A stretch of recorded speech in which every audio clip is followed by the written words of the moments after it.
दुर्दैवानं निवडणूक आपण जिंकता जिंकता हरलो आणि फक्त 1500 मतानं दुर्दैवाने ह्या इंदापूर तालुक्याला अपयश पाहावं लागलं. ती खतखत प्रत्येकाच्या मनामध्ये आहे. 2014ची पराभवाची खतखत आपल्या मनामध्ये आहे. आणि ह्या 10 वर्षामध्ये जो जो म्हणून अन्याय झाला, गावागावामध्ये जो राडा झाला, समाजामध्ये जी तेढ निर्माण झाली आणि प्रशासन हे मदत करण्याच्या ऐवजी कोणाच्या तरी सांगण्यावरनं तुम्हा सर्वांना जो त्रास झाला, त्यातून मित्रांनो हा उद्रेक जो आहे तो आज आपल्या सगळ्यांच्या पुढे आलेला आहे. आणि म्हणून आज तुम्ही म्हणताय की भाऊ आपल्याला निर्णय बदलावा लागेल.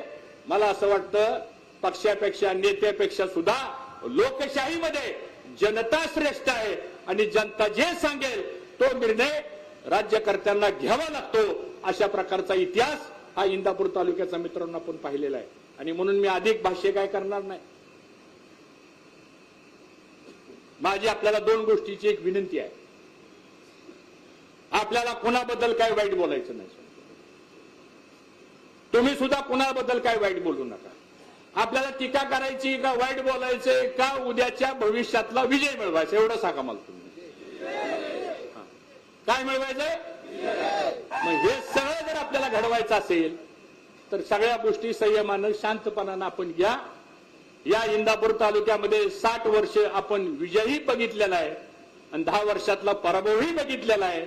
या इंदापूर तालुक्यानं 35 वर्ष मंत्रिपदही बघितलेलं आहे, खासदारही भाऊंच्या रूपानं बघितलेलं आहे. आणि तसं पाहिलं तर पवार साहेबांचं कुटुंब आणि आपल्या कुटुंबाचे व्यक्तिगत संबंध आहेत. राजकीय विषय वेगळे पण व्यक्तिगत संबंध आहेत. मोठ्या भाऊंच्या काळापासून जर आपण बघितलं तर व्यक्तिगत संबंध हे 6 दशकाचे आपले आहेत. आणि म्हणून राजकारणामध्ये प्रत्येकाचा निर्णय वेगवेगळ्या पद्धतीने त्या काळामध्ये झाले असतील, पण व्यक्तिगत संबंधांच्या बाबतीमध्ये सुद्धा कधी आपण टोकाची भूमिका घेतली नाही. कारण आपण संस्कारातनं वाढलेली माणसं आहोत, आपण सुसंस्कृत पद्धतीने वाढलेली माणसं आहोत. आणि म्हणून कुणावरही टीका करू नका, कुणाला काय बोलू नका, कुठल्या ह्या विषयावर चर्चा करू नका, अंदाजपंचे काही सोशल मीडियावरती काही लिहू नका. जे व्हायचंय ते सगळं व्यवस्थित होईल. आणि म्हणून आपल्याला मागच्या 10 वर्षाचा जो त्रास झालेला आहे ते जर दुरुस्त करायचं असेल तर मला असं वाटतं इथं आलेला प्रत्येक जण हा उद्याच्या परिवर्तनामधला महत्वाचा घटक आहे. आणि त्या पद्धतीने आपण मित्रांनो काम करूया एवढीच मला आपणा सर्वांना विनंती करायची.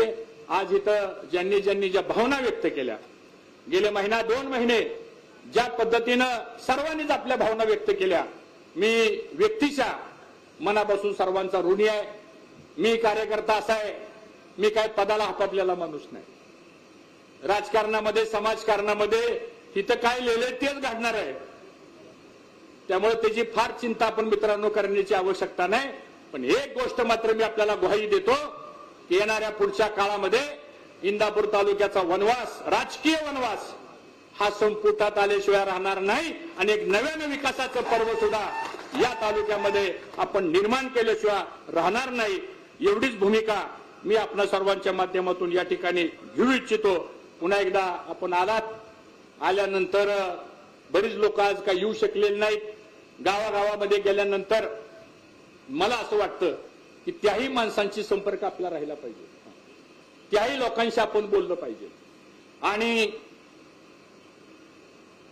जो काही निर्णय जाहीर करायचा असतो म्हणजे आपला रोल फक्त त्यांच्या पक्षामध्ये प्रवेश करणं हा आपला रोल आहे, बाकीचा रोल आपला नाहीये.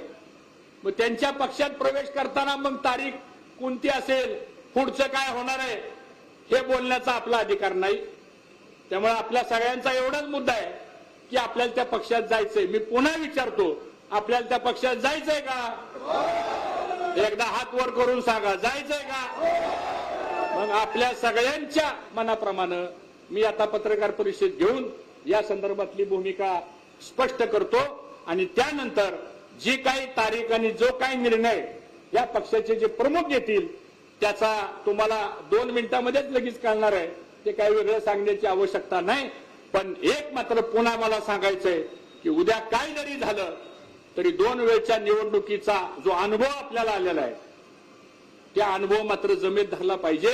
आणि काही जरी झालं तरी पुन्हा तिसऱ्यांदा उद्या आपल्याला लढायची वेळ आल्यानंतर आपण कुठं कमी पडता कामा नये, एवढी मात्र खबरदारी मला असं वाटतं तुम्ही सर्वांनी घेण्याची आवश्यकता आहे. एवढंच मला या ठिकाणी सांगायचंय. खरंच मी स्वतःला धन्यवाद समजतो. मुरली काका माणसं पद असताना बरोबर राहत नाहीत. माणसं मोठमोठी पद असताना